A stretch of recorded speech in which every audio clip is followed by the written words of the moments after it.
Today we're kicking up the flavor with some halal jerk chicken and Caribbean style red beans and rice. We're going to start by prepping a knob of ginger. This is around a 3-inch piece or so. We're going to be pureeing all these in a food processor, so we just need to chop all this into pieces that'll make it fit into our tiny little food processor. Next we'll crush 3 large cloves of garlic and chop those boys in half. Next up is 4 green onions. We'll use the whole thing except the little white root end. Lastly, make sure you have some gloves on because we're chopping up a habanero, and let me tell you, this is one spicy little guy. Definitely do not want that in our tender little eyeballs. I'm filming, so I put mine in a mixing bowl, but if you're making this at home, just toss them all into your small food processor. Now we'll add in a 1/4 cup of reduced sodium soy sauce, a 1/4 cup of lime juice, a 1/3 cup of olive oil, 1 teaspoon of ground cinnamon, 1 tablespoon of thyme, half a teaspoon of freshly grated nutmeg, 1 teaspoon of allspice, 1 teaspoon of freshly cracked black pepper, and a half a teaspoon of coarse salt. Now we'll process that until it's sorta saucy.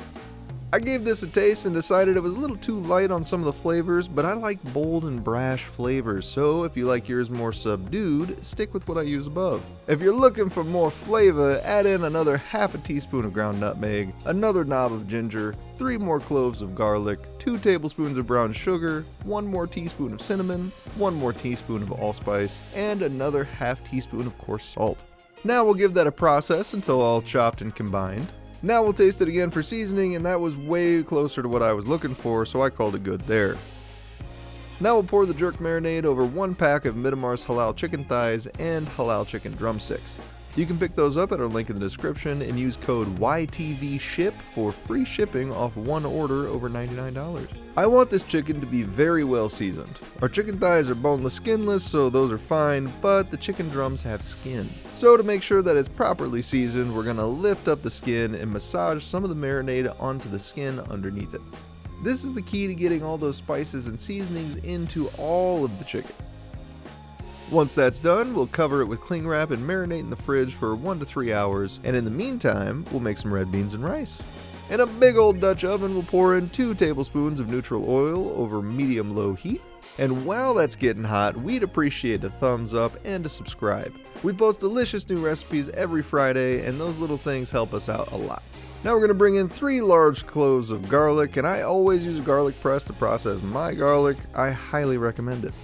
Toss in 1 habanero, thinly sliced, half a diced yellow onion, 3 sprigs of thyme, then we'll stir that all around. Once the onion is softened and the thyme and garlic are fragrant, we'll pour in 2 cups of long grain rice that has been washed, 1 can of rinsed dark red kidney beans, 1 teaspoon of halal chicken bouillon powder, 2 teaspoons of Creole seasoning, 1 can of coconut milk.